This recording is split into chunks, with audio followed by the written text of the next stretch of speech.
Junior ఎన్టీఆర్ది మధ్యన ఒక cinema వచ్చింది, పేరు గుర్తు రావట్లేదు, నాగబాబు తండ్రి పాత్ర వేసినటువంటిది.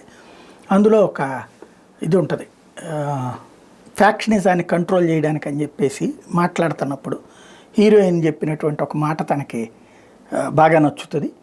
ఫ్యాక్షనిజాన్ని కంట్రోల్ చేయాలంటే ఎలా ఉండాలి అన్నటువంటిది ఆ మధ్యవర్తుల మధ్యలో కూర్చోబెట్టి నిరూపిస్తాడు.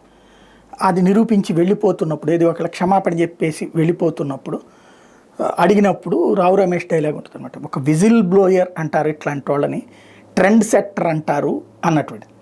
ఇట్లాంటి ట్రెండ్ సెట్టర్లు, విజిల్ బ్లోయర్లే ఈ రోజున ప్రపంచంలో నడుస్తుంది. ఎందుకంటే మీడియా ఎయిదర్ కొలైట్ ఆర్ కరప్టెడ్, ఈ రెండే.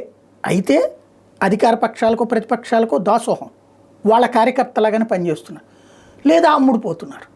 దీంతో మీడియా, నమ్మకమైనటువంటి మీడియా అనేది ఉంటే చంపేస్తున్నారు. ఈ రెండు వర్గాలు కలిసి దాన్ని చంపేస్తున్నాయి.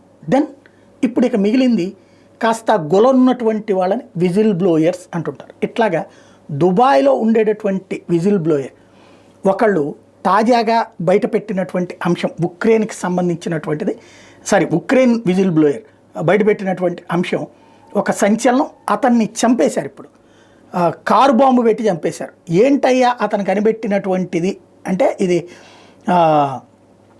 చిన్నపిల్లలు ఎవరైతే ఇప్పుడు ఉక్రెయిన్ యుద్ధంలో అనేక మంది చచ్చిపోయారు కదా తల్లిదండ్రులు, ఈ బాంబు దాడులు ఇట్లాంటి రష్యా దాడులు, అనేక మంది పిల్లలు అనాథలైపోయారు. అలాంటి అనాథలైనటువంటి పిల్లల్ని జాగ్రత్తగా బ్రిటన్ తరలించేస్తున్నారు కొన్ని ముఠాలు. అక్రమంగానే అంటే సక్రమంగానే. ఎవరు దాని వెనకాల ఉన్నారంటే ఉక్రెయిన్ అధ్యక్షుడు జెలెన్స్కీనే.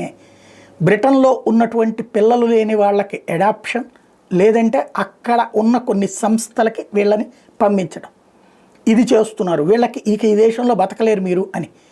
ఇలాగా జెలెన్స్కీనే దీని వెనక ఉన్నాడన్నటువంటి విజిల్ బ్లోయర్ ఎక్స్ప్లెయిన్ చేసినటువంటి అతన్ని ఇప్పుడు లేపేశారు. ఇంకొక అతన్ని తీవ్రంగా గాయపడి ఉన్నాడు.